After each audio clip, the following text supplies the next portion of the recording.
2025년 1월 1일 신년 예배부터 출애굽기 설교를 시작했습니다. 오늘로 출애굽기 97번째 설교입니다. 제 마음 같아서는 이 출애굽기 설교를 숫자 100에 딱 맞춰서 100번의 설교로 마치면 좋겠다라는 생각이 있었어요. 그러나 그건 제 욕심이고 오늘로 출애굽 설교를 마지막으로 마치려고 합니다.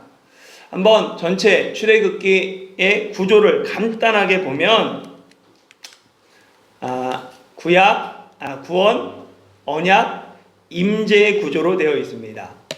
1장부터 18장은 하나님이 이스라엘 자손을 이집트에서 구원하시고 19장에서 24장에서 하나님이 이스라엘 자손을 시내산에서 데려가서 시내산에서 언약을 체결하십니다.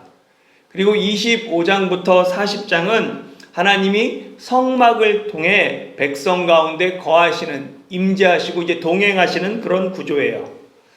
구원, 언약, 임재의 구조는 구원이 끝이 아니라 하나님과 동행하는 삶의 출발점이라는 사실을 우리에게 알려줍니다.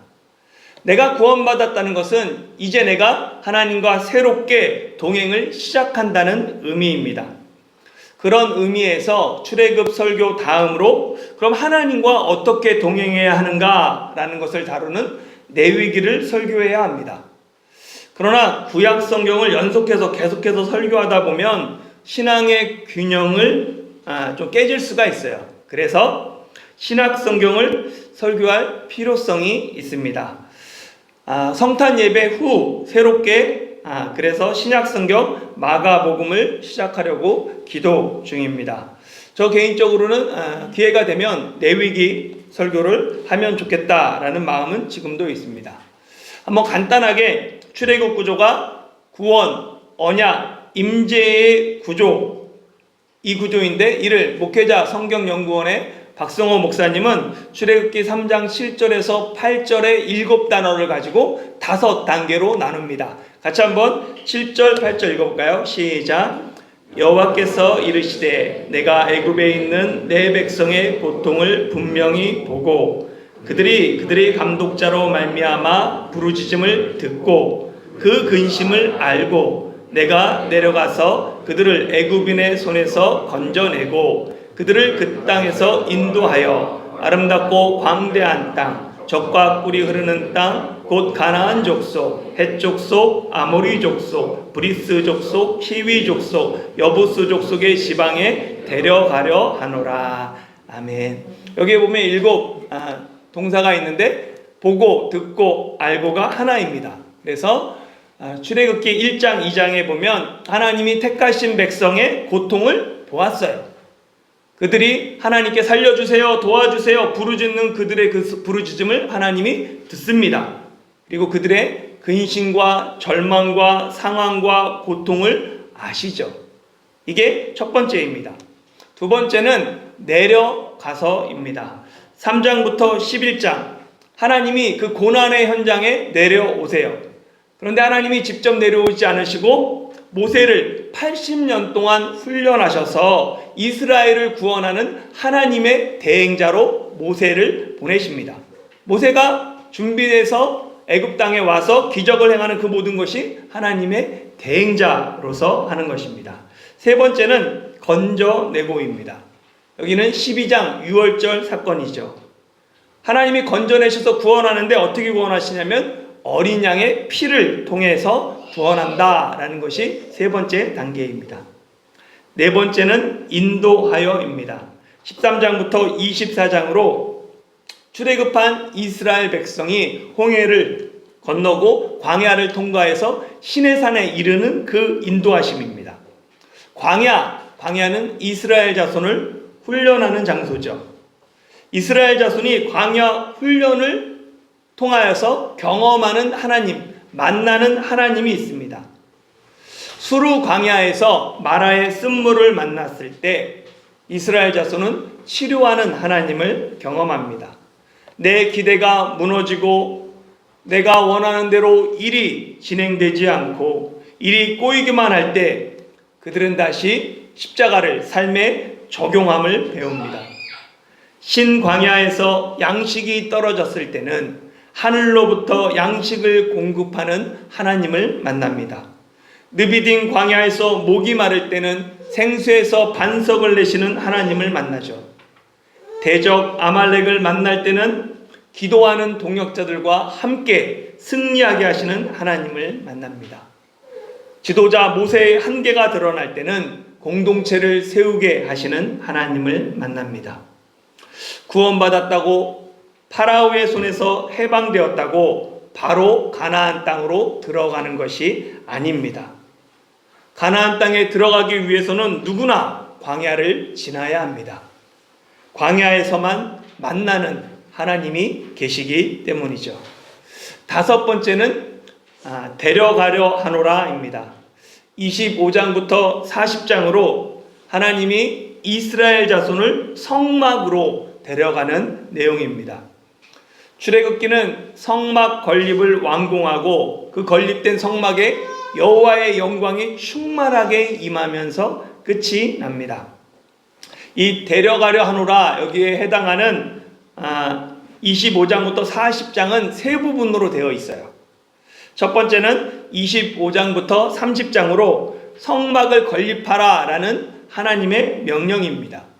그리고 32장부터 34장은 금송아지 숭배 사건이고 35장부터 40장은 이스라엘 자손이 하나님의 명령을 따라 성막을 건립하는 실행입니다. 그러니까 성막 건립 명령과 실행 사이에 금송아지 사건이 끼어 있죠. 이를 앞에 보시면 시브리 문학 구조, 키아즘 구조죠. 보면 하나님께서 맨 처음에 성막 기구를 제작해라 이렇게 만들라 라고 보이시며 명령하십니다. 그리고 제사장 의복을 명령하시고 분향제단과 향품을 제작할 걸 명령하세요. 그리고 성막의 책임자로 부살레를 지명하여 부르시고 안식일을 말씀하십니다.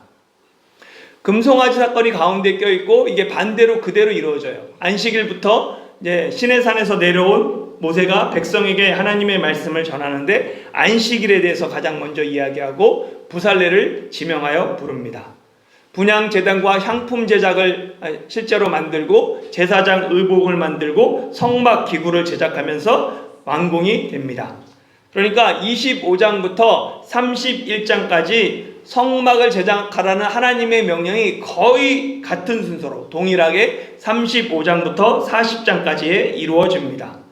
이 키아즘 구조의 강조점은 가운데 있죠. 그러니까 성막을 제작하고 성막을 완성해야 하는 사람들, 그 사람들이 어떤 사람들이냐면 비록 우상을 숭배하고 하나님의 언약을 파기한 목이 굳은 백성이지만 자비롭고 은혜롭고 노하기를 더디하고 인자와 진실이 많은 하나님의 용서와 사랑을 경험한 사람들이라는 거예요. 하나님의 은혜를 경험한 사람들이 성막을 세우는 것입니다. 그러니까 성막은 하나님의 은혜를 받은 사람들이 세워요. 은혜를 받은 사람들이 여호와께서 명령한 대로 다 행하여 모든 역사를 마치게 됩니다. 출애굽기 39장 42절 43절 같이 읽어봐요. 시작. 여호와께서 모세에게 명령하신 대로 이스라엘 자손이 모든 역사를 마치매 모세가 그 마친 모든 것을 본즉 여호와께서 명령하신 대로 되었으므로 모세가 그들에게 축복하였더라. 아멘. 하나님의 은혜에 감사한 이스라엘 자손이 하나님의 명령하신 대로 모든 역사를, 모든 것을 준비합니다. 모세가 그 마친 것을 보고 검수한 후에야 그들에게 마지막으로 축복하죠. 이 모세의 축복으로 출애굽기 39장이 끝이 납니다. 그리고 이어지는 40장은 이스라엘 자손들이 그 만든 모든 것, 성막의 기둥, 띠, 막들을 조립하고 성막의 기구들을 배치하고 휘장을 달면서 성막을 완성하는 내용입니다. 그리고 하나님이 모세에게 성막을 세우라고 명령하신 날이 첫째 달 초하루입니다. 너는 첫째 달 초하루에 성막 곧 회막을 세우고 하나님이 명령하셨고 하나님의 명령을 따라서 모세가 둘째 해 첫째 달 곧 그 달 초하루에 성막을 세우게 됩니다. 이 둘째 해, 이것은 이스라엘 자손이 출애굽한 두 번째, 둘째 해입니다. 그리고 첫째 달은 이스라엘 자손이 출애굽한 아비벌, 그 달을 첫째 달로 삼습니다. 하나님이 이스라엘 자손을 출애굽할 때 너희들이 출애굽한 그 달을 한 해의 첫 달로 삼으라 라고 명령하셨어요. 하나님이 모세에게 성막을 세우라고 명령하신 첫째 달 초하루는 이스라엘 종교력으로 새해 첫날입니다. 새해 첫날은 새해의 출발점이고 그 해의 시작점, 기준점입니다. 그러니까 하나님이 의도적으로 새해 첫날을 선택하셔서 성막을 세우게 하셨습니다. 하나님은 새해 첫 시간, 첫 공간을 자기 백성과 함께 교제하며 시작하기를 원하셨던 것입니다. 새해 첫날에 세운 성막이 오늘날 송구영신 예배, 신년 예배의 기원입니다. 성막을 세우는 과정을 보면 성막을 세우는 원리가 나와요. 여러분은 성막을 어떤 원리로 세우는지 아십니까? 성막을 세우는 원리는 순종입니다. 성막은 하나님께서 명령하신 대로 순종을 통해 세워집니다. 출애굽기 39장에 여호와께서 명령하신 대로 라는 말이 10번 나와요.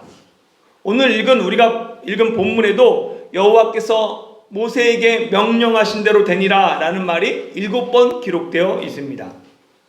모세가 39장 마지막에서 모든 역사를 마친 이스라엘 자손을 축복한 이유가 그들이 만든 것이 여호와께서 명령하신 대로 되었기 때문입니다. 성막이 완공되고 여호와의 영광이 성막에 충만했던 이유도 성막이 하나님께서 말씀하신 대로 명령대로 지어졌기 때문입니다. 만약 이스라엘 자손이 그들이 만든 성막이 여호와께서 명령하신 성막과 달랐다면 모세는 그들에게 축복하지 않았을 것입니다. 만약 이스라엘 자손이 하나님의 명령에 순종하지 않았다면 여호와의 영광이 성막에 충만하지도 않았을 것입니다. 예수님께서 당시 종교 지도자들을 향해 화 있을진저 뱀들아 독사의 새끼들아 라고 책망하신 이유가 그들이 종교 지도자들임에도 불구하고 하나님의 명령대로 행하지 않았기 때문입니다. 축복은 순종하는 사람들의 목입니다. 내가 원하는 대로 행하고 내가 보기 좋은 대로 내 마음대로 만들고 그러면 축복받지 못합니다. 그런 자들에게는 복이 아니라 도리어 화가 있습니다. 하나님의 명령에 순종하고 하나님의 말씀을 삶의 원칙으로 삼는 자들에게 하나님이 복을 주시고 여호와의 영광이 그들에게 충만하게 임한다는 사실을 믿으시기를 소망합니다. 하나님은 모세에게만 이 성막의 모양을 보여주신 것이 아닙니다. 다윗에게도 성전의 설계를 보여주셨어요. 역대상 28장 19절 같이 읽어볼까요? 시작. 다윗이 이르되 여호와의 손이 내게 임하여 이 모든 일의 설계를 그려 나에게 알려주셨느니라. 아멘. 솔로몬이 이 다윗에게서 설계도를 받아서 성전을 건축하고 완공합니다. 솔로몬이 성전을 완공했을 때도 모세가 성막을 완공했을 때도 똑같이 여호와의 영광이 가득하게 나타납니다. 역대하 7장 1절 2절 같이 읽어볼까요? 시작. 솔로몬이 기도를 마침에 불이 하늘에서부터 내려와서 그 번제물과 제물들을 사르고 여호와의 영광이 그 성전에 가득하니 여호와의 영광이 여호와의 전에 가득함으로 제사장들이 여호와의 전으로 능히 들어가지 못하였고. 아멘. 성막이 완공되고 성전이 완공되었을 때 여호와의 영광이 성막과 성전에 가득했다고 이야기하는데 이것은 여호와의 임재가 그곳에 있었다. 하나님께서 그곳에 임재하셨다라는 의미입니다. 하나님이 임재하신 그 성막, 그리고 성전은 예수님의 임마누엘 되심의 예표입니다. 요한복음 1장 14절에 보면 말씀이 육신이 되어 우리 가운데 거하심에 우리가 그의 영광을 보니 아버지의 독생자의 영광이요 은혜와 진리가 충만하더라 라고 말합니다. 말씀이 육신이 되어 우리 가운데 거하신 분이 예수님입니다. 성막과 성전의 여호와의 영광이 충만했던 것처럼 예수님 안에 아버지의 독생자의 영광이요 은혜와 진리가 충만합니다. 하나님이 우리와 함께 계시는 임마누엘, 이것이 예수님의 또 다른 이름입니다. 마태복음 1장 23절에 보면 보라 처녀가 잉태하여 아들을 낳을 것이요 그의 이름은 임마누엘이라 하리라 하셨으니 이를 번역한즉 하나님이 우리와 함께 계시다 함이라. 아멘. 성막은 육신을 입고 이 땅에 오신 예수 그리스도의 그림자입니다. 그러나 이 성막의 기능은 단지 성육신만의 예표가 아닙니다. 성막은 성육신의 예표일 뿐만 아니라 예수님의 구속사역 전체의 예표입니다. 예수님이 육신을 입고 이 땅에 오신 그것은 우리와 함께 계시기 위함이죠. 임마누엘 하기 위함입니다. 그뿐만 아니라 더 나아가서 자기 목숨을 많은 사람의 대속물로 주기 위함입니다. 예수님의 구속사역은 성육신으로 끝나지 않고 십자가로 이어집니다. 예수님의 십자가를 예표하는 성막의 기구가 번제단이었어요. 번제단은 우리가 성막에 들어가서 만나는 첫 번째 기구입니다. 그러니까 하나님께 나가는 사람은 누구든지 가장 먼저 희생제물을 들고 번제단 앞에 서야 합니다. 마찬가지로 우리가 하나님께 나가기 위해서는 가장 먼저 예수님의 십자가 앞에 내가 서야 합니다. 번제단이 십자가의 예표인 것처럼 성소의 기구들은 예수님을 예표합니다. 성소의 진설병상은 생명의 떡으로 오신 예수님의 예표이고 등잔대는 세상의 빛으로 오신 예수님의 예표입니다. 분향단은 중보자이신 예수님의 예표이고 성소의 휘장은 예수님의 육체의 예표입니다. 지성소의 증거궤와 속죄소는 예수님이 하나님의 임재와 속죄를 완성하실 것의 예표입니다. 이처럼 성막과 성막의 기구들은 모두 예수 그리스도를 예표합니다. 히브리서는 이 사실을 이렇게 증언했어요. 히브리서 1장 1절 2절 같이 읽어볼까요? 시작. 옛적에 선지자들을 통하여 여러 부분과 여러 모양으로 우리 조상들에게 말씀하신 하나님이 이 모든 날 마지막에는 아들을 통하여 우리에게 말씀하셨으니 이 아들을 만유의 상속자로 세우시고 또 그로 말미암아 모든 세계를 지으셨느니라. 아멘. 하나님이 옛적의 선지자들을 통하여 미리 여러 부분과 여러 모양으로 그리스도를 계시해 주셨어요. 구약의 언약, 성막, 제사, 선지자들의 예언 등은 모두 예수 그리스도를 예표합니다. 하나님은 계속해서 구약에서 그리스도를 계시하셨고 마지막에 아들을 보내셔서 만유의 상속자로 세우셨습니다. 그렇기 때문에 우리는 구약 성경 속에서 예수님을 만나야 하는 것이죠. 그냥 구약은 예수님과 상관없는 책이 아니라 예수님에 대해서 다시 오실 그리스도에 대해서 예표하고 미리 이야기하며 준비하게 하는 책입니다. 우리가 출애굽기를 마치며 마지막으로 생각해 볼 것이 하나 있습니다. 성막에 여호와의 영광이 충만하니까 모세가 성막에 들어갈 수 없었습니다.